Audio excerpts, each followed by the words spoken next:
Okay guys, this is pure experimentation and maybe some craziness on my part, but I'm going to try and make my very own homemade kimchi because we eat so much of it.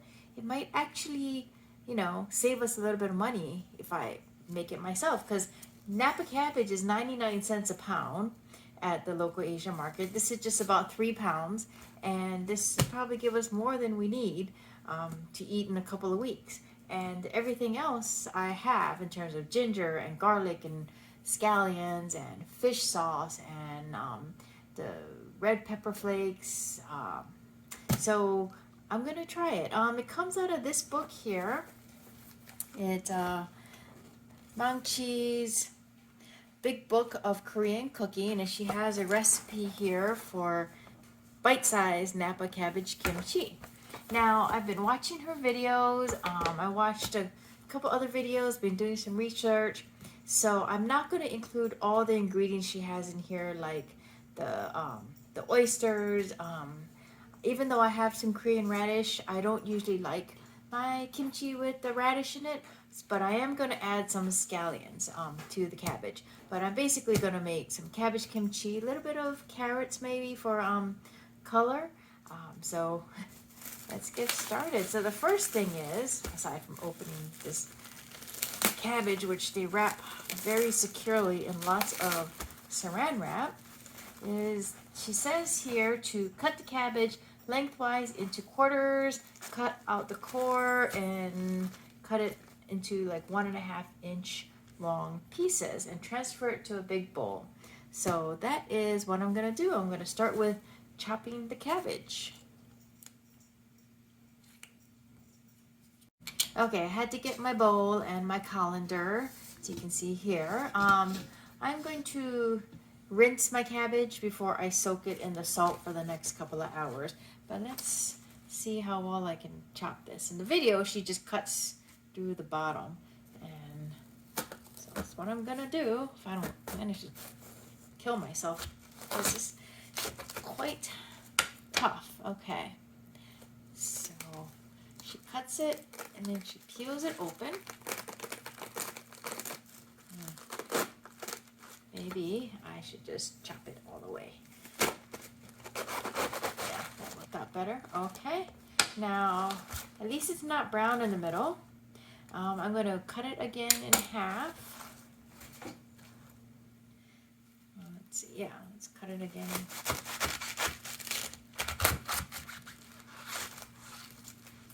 And cut this core off. Guess that's it. Okay. Well, actually, I think I just cut the whole thing off like that. All right. It's probably more than I needed to cut off, but and these are pretty small, so I'm just gonna toss them in there and let's see.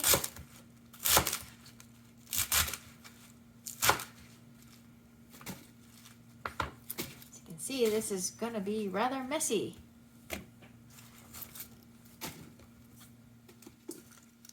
That or I just need a larger cutting board.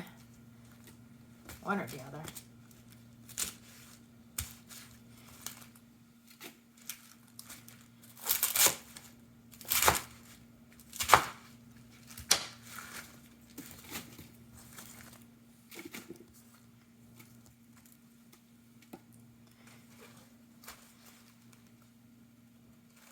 Now, from these videos, she mentions being gentle with the cabbage. I'm not sure if me hacking away at it is actually considered gentle.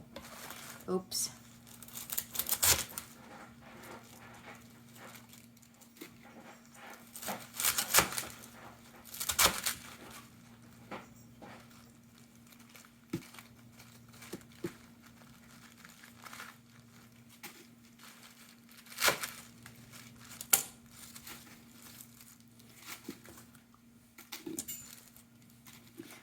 Well, I'll come back when I'm done with the chopping part. Okay, so I've cut the cabbage and I've rinsed it off. Now the next step says here to toss with salt, and 1 cup of water. And the salt is 6 tablespoons. It says kosher salt. Unfortunately, I only have regular salt. Hopefully this is a 1/4 cup and 2 tablespoons. If not, I do have my sea salt that I use, so that'll be my backup. So here is 1 cup of water. So I'm gonna pour it in here. And then fill a 1/4 cup, which is 4 tablespoons, with salt. And it looks like I should have enough.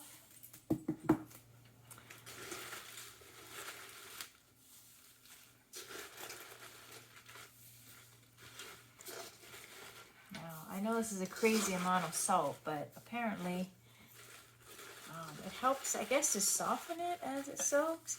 Plus, you do rinse it all off after soaking it for a few hours. So that's 4 tablespoons, and then 5,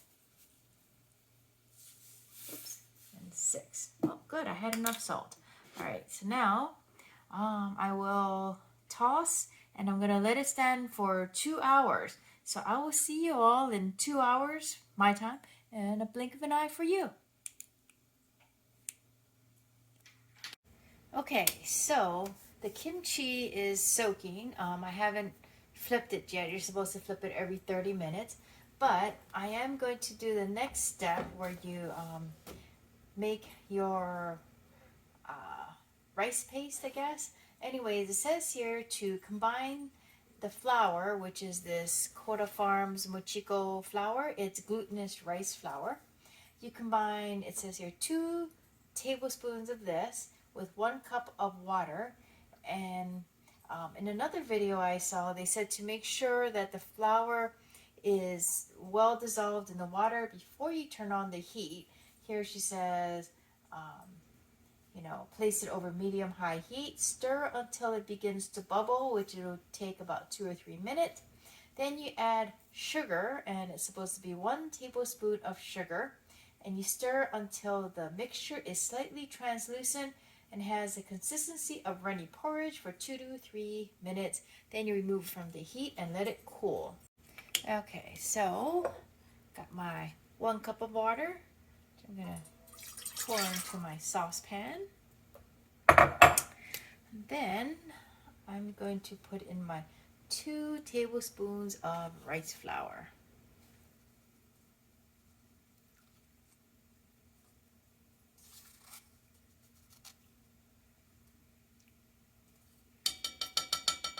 So a closer look of this Mochiko glutinous rice flour. Okay, put that off to the side. Let's just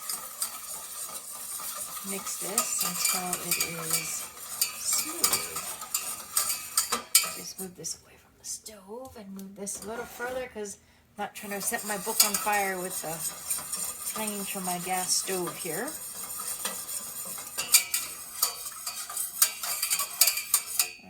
Looks pretty well dissolved, so I'm going to turn on the flame to medium-high. Now let's say that's about a medium-high. And I'm just going to stir for a couple minutes. I have my sugar ready just off camera, so after I see bubbles, then I will add my sugar.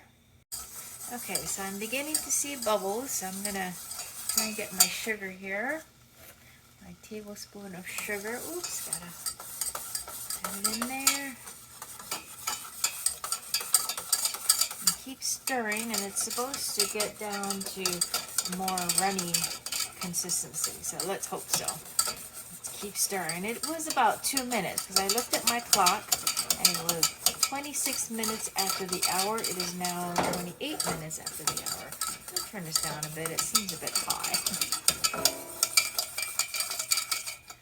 Okay, it's supposed to get nice and nice and runny.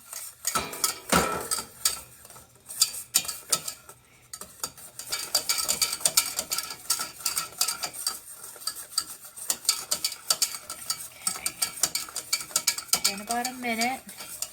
I'll come back when it's runny. All right, so it's about 2 minutes, and as you can see, it is pretty runny.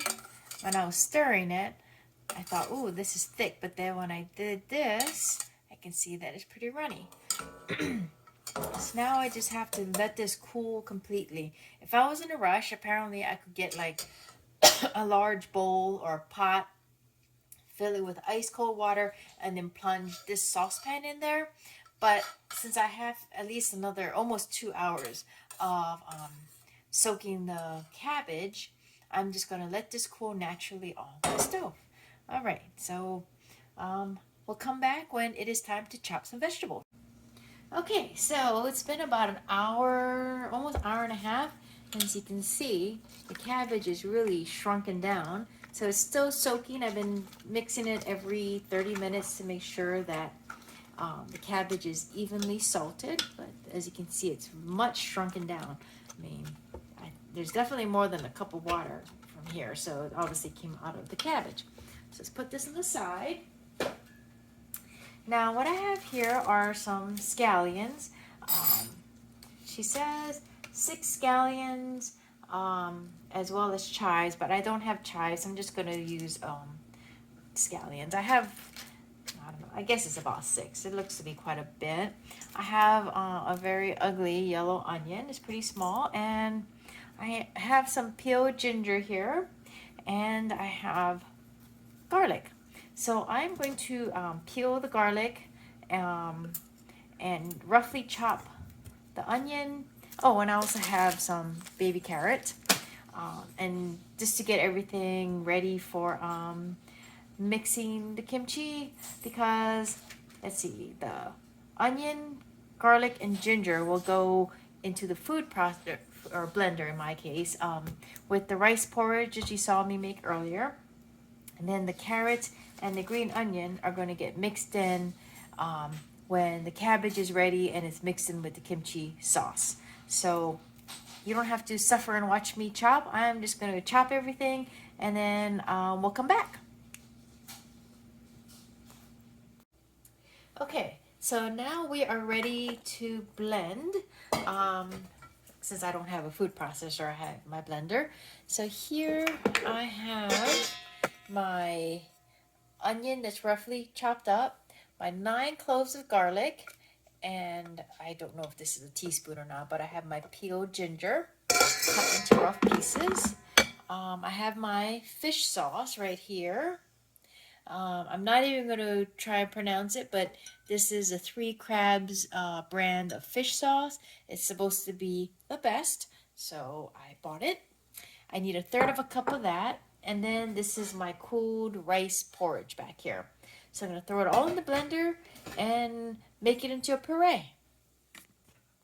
All right, so this is everything in the blender. I don't know if you can see. It's got my garlic, ginger, onion, fish sauce at the bottom, and my glutinous rice porridge on top. I'm going to blend it. And I also want to show you that while I was chopping vegetables, I did chop my scallions and my carrots. So because the blender is going to be really loud, I am not going to record that. I will show you the end product. All right, so it has blended fairly nicely. It's very liquidy. So I'm going to pour it into the bowl. Scrape out every last drop of this sauce base.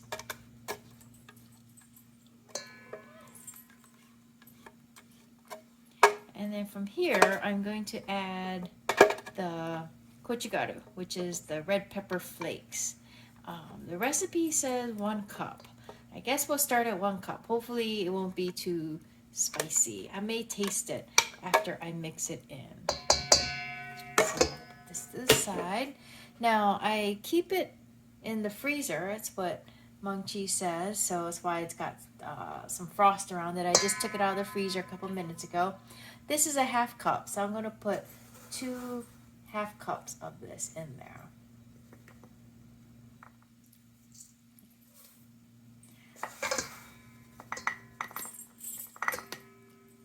It's got this line in here. It tells me you don't need to fill it to the top.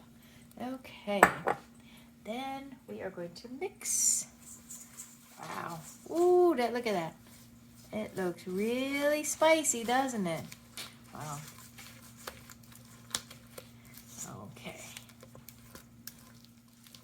So once this is well mixed, then when the time is up for soaking the cabbage, I'm going to rinse it several times and then combine this with the other vegetables and the cabbage, and then we'll have kimchi. All right, so here it is, the kimchi paste. Very, very bright red. Let's see what it tastes like.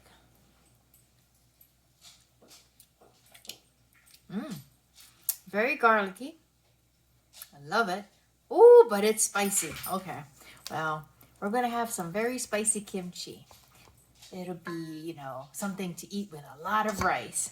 So here's my cabbage. It's been just about 2 hours, 15 minutes. So I've since put on my apron because the next part's going to be messy. But what I'm going to do now, I'm not going to record it because I don't want to bring my camera too close to the sink. But I'm going to I'm going to drain out the water. I'm going to dump the cabbage into my colander. Then I'm going to rinse it multiple times, clean out this bowl, and then put the clean cabbage back in here. According to the book, you just need to rinse it several times, and in her video, she says 3 times. So I'm going to do that at least 3 times until I feel like the cabbage is really nice and clean. So we'll see ya in a minute. Okay, so I cleaned out my bowl. It is dry. My cabbage is here in the sink in the colander. So I'm going to dump it now into the bowl.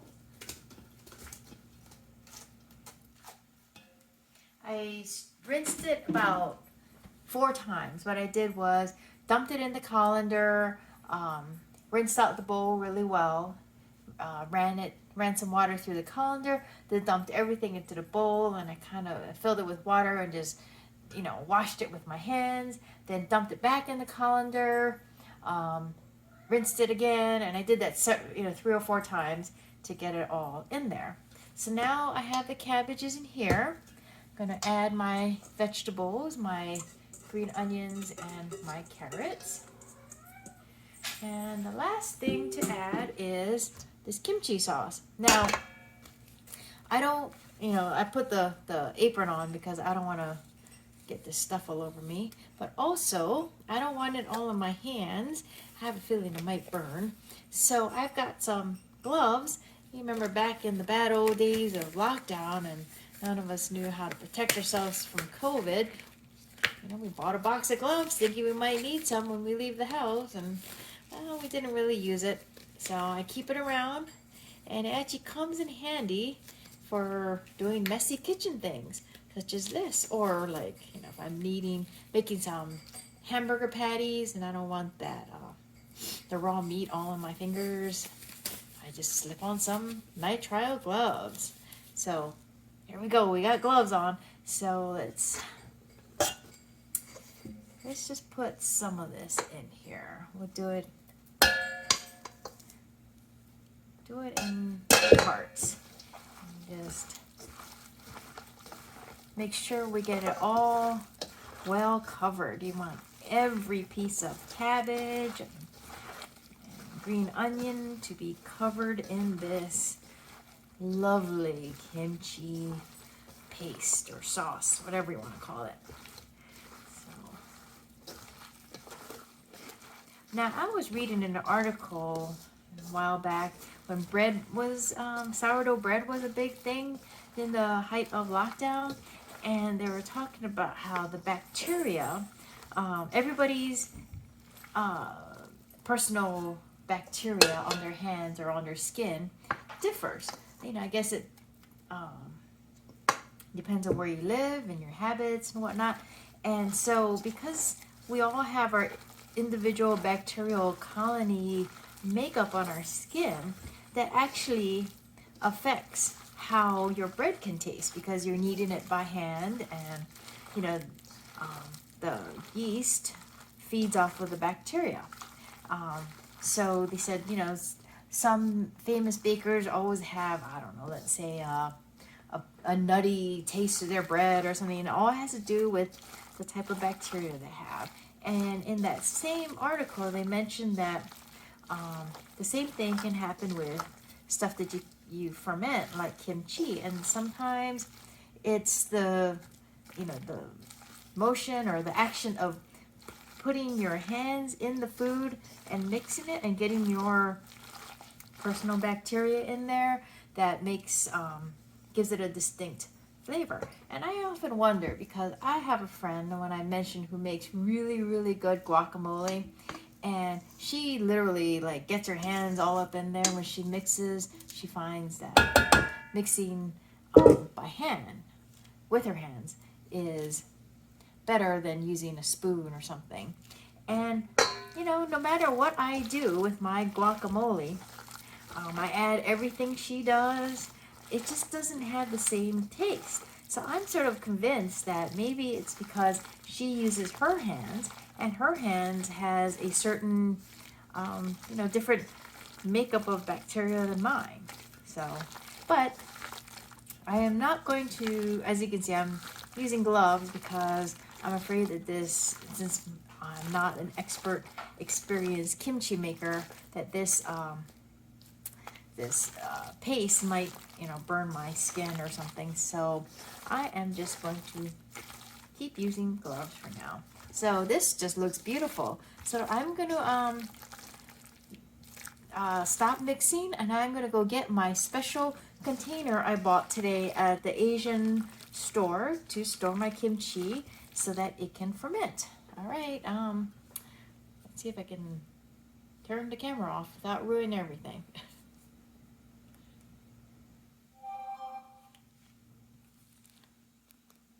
Okay, so this is the container I bought. It comes with a locking lid, and it has, you know, a rubber gasket. So it is airtight. This is the brand it is. Found it at H Mart. It's called BioKips. Air and watertight food container. It's 3.6 liters. It is BPA free, as you can see right here. And you know, it's got oven, dishwasher, or microwave oven, dishwasher, and a snowflake, which I take to mean that is microwave, freezer, and dishwasher safe. Now, one of her videos, Mungchi did say that she showed that she uses a BPA-free plastic container. So I thought, I'm going to try use this because it looks like it'll save space. And I like the locking lid.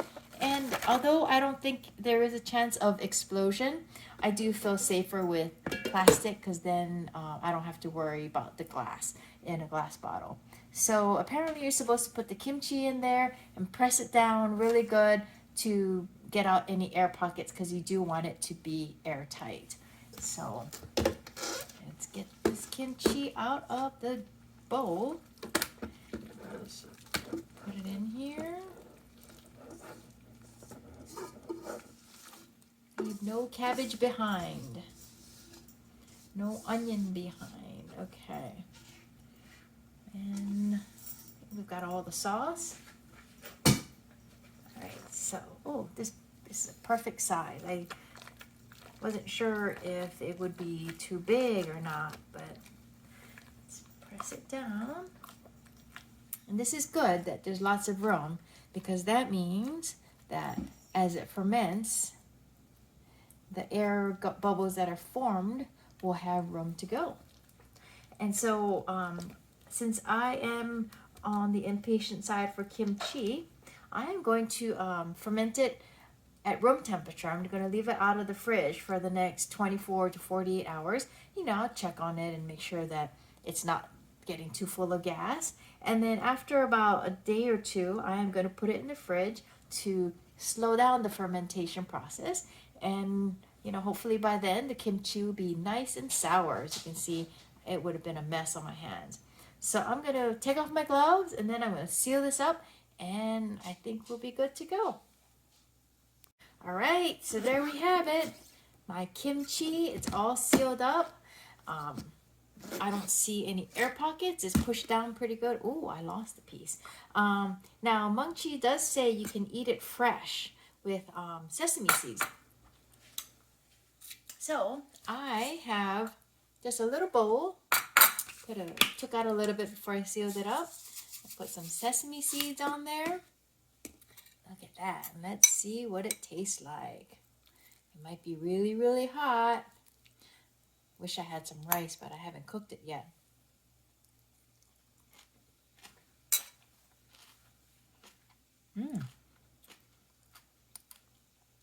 Wow, this is really flavorful. Very spicy. Ooh, definitely gonna need rice with this. I hope it's not too hot for the big dog.